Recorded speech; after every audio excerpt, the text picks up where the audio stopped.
अखंडानंदबोधाय शिष्यसंतापहारिणे सच्चिदानन्दरूपाय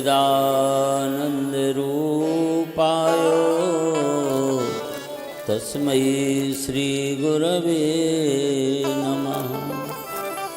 मन्दारमूले मदनाभिरामं बिम्बाधरापूरितवेणुनादं गोपीजनमध्यसंस्थं कृष्णं भजे गोकुलपूर्णचन्द्रम्। बोलिए आनंद कंद भगवान की जय, श्री गिरिराज भगवान की जय, श्री जमुना महारानी की, श्रीमद्भागवत भगवान की जय, श्री सद्गुरुदेव भगवान की जय। जय जय श्री राधेश। हृदय आराध्य भगवान श्री राधा माधव मंच पर विराजमान हमारे अत्यंत परम प्रिय श्री अंकित पांडे जी महाराज और उपस्थित समस्त विद्वद्वृंद, सब भक्तवृंद, संगीत के आचार्यगण एवं समस्त ज्ञाता ज्ञात रूप में विराजमान जो भी जीवात्माएं हों, जो इस परम प्राचीन अत्यंत भावना से निर्मित श्री रामजीबाई सत्संग भवन में हमारे श्री परम विद्वान पंडित श्री अंकित जी पांडे जी के द्वारा श्रीमद् भागवत के इस रस प्रवाह में गोता लगाते हुए अपने जीवन को धन्य धन्य कर रहे हैं। आप लोग सब बड़े भाग्यशाली हैं कि श्रीधाम वृंदावन में यमुना पुलिन पर बांके बिहारी जी के सानिध्य में और ऐसे परम विद्वान के द्वारा, मनीषी के द्वारा, जिन्होंने भागवत में सम्यक अध्ययन किया है, परिश्रम किया है, जो एक बहुत ही प्रतिष्ठित सुयोग्य विद्वान के कृपा पात्र हैं। मैं इनके गुरुदेव को भी बहुत बहुत प्रणाम करता हूं और इनके लिए मेरा बहुत बहुत आशीष है। बहुत सुंदर प्रसंग आप सुन रहे थे अश्वत्थामा का। यह जो महाभारत का अंश श्रीमद् भागवत में आया, भागवत की कोई भी कथा सिवा भगवत भक्ति के, सिवा भगवत भक्ति की ओर मुड़ने के और कोई उद्देश्य के साथ नहीं है।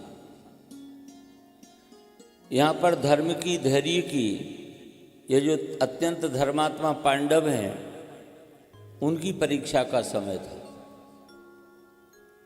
अश्वत्थामा ने जब द्रौपदी के 5 पुत्रों का वध कर दिया, अर्जुन ने जाकर के उसको दबोचा, तो भगवान श्री कृष्ण ने अर्जुन के धैर्य की, धर्म की परीक्षा लेने के लिए कहा कि इसको मार दो।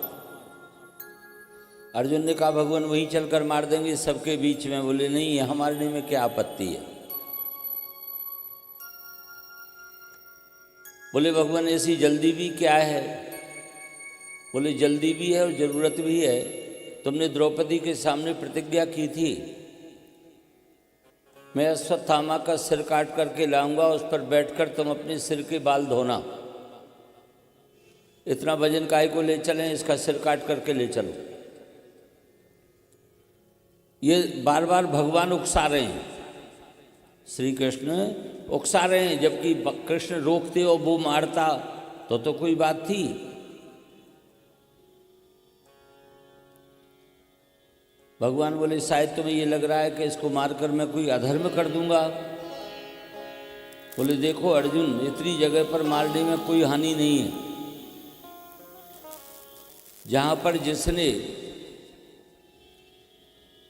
मत्तम प्रमत्तम उन्मत्तम सुप्तम बालम स्त्रियम जडम प्रपन्नम वृथम भीतम रिपुम हंतिना धर्मविद, जो युद्ध धर्म का जानकार है, वो इतनी परिस्थितियों में अपने शत्रु को भी नहीं मारता है। रिपुमपि नाहंति। कोई मत्त है, मान लो नशे में है, फिर मत्त है, पागल हो गया है, उन्मत्त है, कोई भूत प्रेत बाधा से युक्त है, कोई सो रहा है और दुश्मन है, उसको नहीं मार सकते आप। कोई बालक है, भले ही आपका शत्रु है, नहीं मार सकते आप। ये युद्ध धर्म के विरुद्ध है। अगर कोई स्त्री है, भले ही आपकी प्रबल शत्रु है, उसका वध निषिद्ध है। और यदि कोई पागल हो गया है, आपका शत्रु था, तो रिपुमपि नाहंति, ऐसे शत्रु को भी नहीं मारना चाहिए। इसलिए सोते हुओं को मारा है। सुप्तम बालम स्त्रियम जड़म, सोते हुए को नहीं मारना चाहिए, सोते हुओं को मारा है। बालम, इससे बाल्य हत्या की है, और वो इसके शत्रु भी नहीं थे, और ना ही उनको मार करके इसने अपने स्वामी दुर्योधन का प्रिय कार्य किया है, न इसका कोई इसमें हित हुआ है, इसलिए इसको मार दो। इतना उत्तेजित किए जाने के बाद, बार बार अर्जुन को प्रेरित किए जाने के बाद, और जिस अधर्म से शायद अर्जुन डर रहा हो, तो आप लोग धर्म प्राण हैं, तो धर्म का यहाँ पर पूर्ण पालन हो रहा है, कहीं भी अधर्म का स्पर्श भी नहीं है, लेकिन फिर भी अर्जुन तैयार नहीं हुए। बोले नहीं भगवान, वहीं ले चलते हैं, वहीं चल करके दंड देंगे। तो ये धर्मात्माओं की भीड़ थी। गीता का अंतिम वाक्य यतो धर्मस् ततो जया। अभी बता रहे थे शास्त्री जी के, जब द्रौपदी के सामने तो अभी कोई बात भी नहीं थी, देखते ही बोली मुच्यताम ऐसो ब्राह्मणों नितरामरु। और उसने बहुत कुछ याद भी दिलाया, स रहस्यो धनुर्वेदा सभी सर्गोप संयमा। ये साक्षात आत्मा भी जायते पुत्रा के अनुसार पिता की आत्मा ही पुत्र रूप में आपके द्रोणाचार्य ही अश्वत्थामा के रूप में उपस्थित है। आदि आदि अनेक धर्मों की बातें करी उसने, द्रौपदी ने। ऐसी परिस्थिति में वो तो अर्जुन था, पिता था, लेकिन माँ का मातृत्व उसमें बजाय अपने बच्चों के पक्ष में होने के धर्म के पक्ष में रहा। इसीलिए द्रौपदी के वचनों में 6 विशेषताएं थीं, जिस कारण से युधिष्ठिर ने भी तुरंत अनुमोदन किया, और कुल मिलाकर के अश्वत्थामा को प्राणदंड नहीं मिल पाया। ये धर्मात्माओं की भीड़ थी यहाँ पर। ये बहुत ही अद्भुत प्रसंग है भागवत के। भक्ति और धर्म से ओतप्रोत इन कथाओं को वही सुना पाता है जिन्होंने स्वयं पढ़ा हो, अध्ययन किया हो। तो हमारे आचार्य जी ने सम्यक अध्ययन किया है और उसको भली भांति ग्रहण किया है। उसका आलोडन विलोडन करके जो आपको ये कथा सुना रहे हैं, जरूर आपके जन्म जन्मांतरों के पुण्य उदय हुए हैं, तब जाकर के ऐसे विद्वान के द्वारा भगवान की लीला भूमि श्रीधाम वृंदावन में आपको श्रीमद् भागवत कथा श्रवण सुनने का इस होली का महामहोत्सव के पर्व पर सौभाग्य प्राप्त हुआ।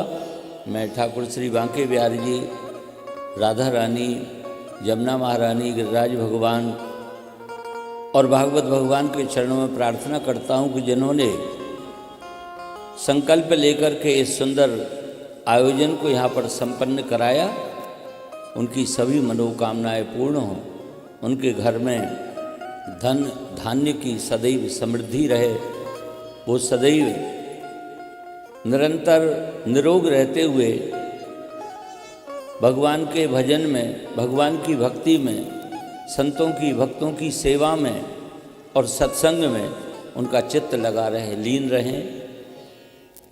और हमारे आचार्य जी की मैं अत्यंत शुभकामना करते हुए इनको आशीर्वाद देता हूँ कि इनकी देश विदेशों में, सुदूर प्रांतों में जहाँ पर कथा के प्यासे लोग हैं, वहाँ तक ये पहुँचें और इस भक्ति भागीरथी को प्रवाह करते हुए सभी को आनंद प्रदान करें, सभी का कल्याण करें और स्वयं भी भक्ति भागीरथी में डूबे रहें।